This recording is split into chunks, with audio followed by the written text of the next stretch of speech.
आपने कहा कि किसी मजहबी किताब में डायनासोर का जिक्र नहीं है। अफसोस कि आज तक किसी मैथमेटिक्स के किताब में मुझे डायनासोर का जिक्र नहीं मिला।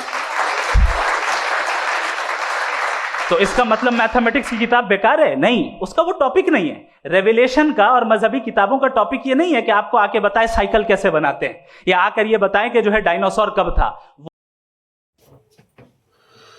अभी आपने मुफ्ती साहब को सुना कि जैसे कि उन्होंने बोल रहे थे कि जावेद साहब डायनासोर का जिक्र मजहबी किताब में नहीं है, और ये मुफ्ती साहब कह रहे हैं कि मजहबी किताब में डायनासोर का जिक्र नहीं है पर मैथमेटिक की किताब में भी डायनासोर का जिक्र नहीं है।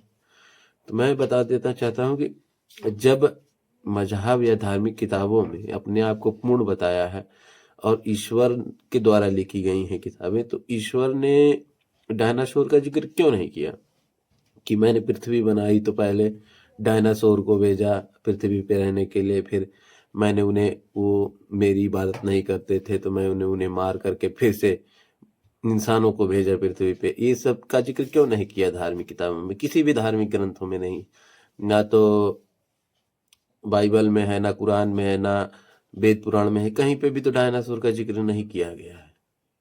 तो मेरा कहने का मतलब यही है कि ये जो तर्क दे रहे हैं मुफ्ती साहब, ये कहीं से भी जायज नहीं है। जो कि इन्हें बताना चाहिए कि जब ईश्वर ऐसा कर रहा था तो उसे लिख रहा था किताब, तो क्या डायनासोर को लिखना भूल गया था क्या? तो ये भ्रामिक बातें करके सिर्फ जावेद साहब को इंटॉलरेंट किया जा रहा है। जावेद साहब की बातों को सही से तर्कपूर्ण जवाब नहीं दिया गया। गाजा में मारे जा रहे बच्चों को मुफ्ती साहब ने जायज ठहरा दिया, बोला टेस्ट हो रहा है। अरे टेस्ट यहाँ हो रहा है तो परिणाम कहाँ मिलेगा? कहीं आसमान में मिलेगा? बेतर्क की बातें।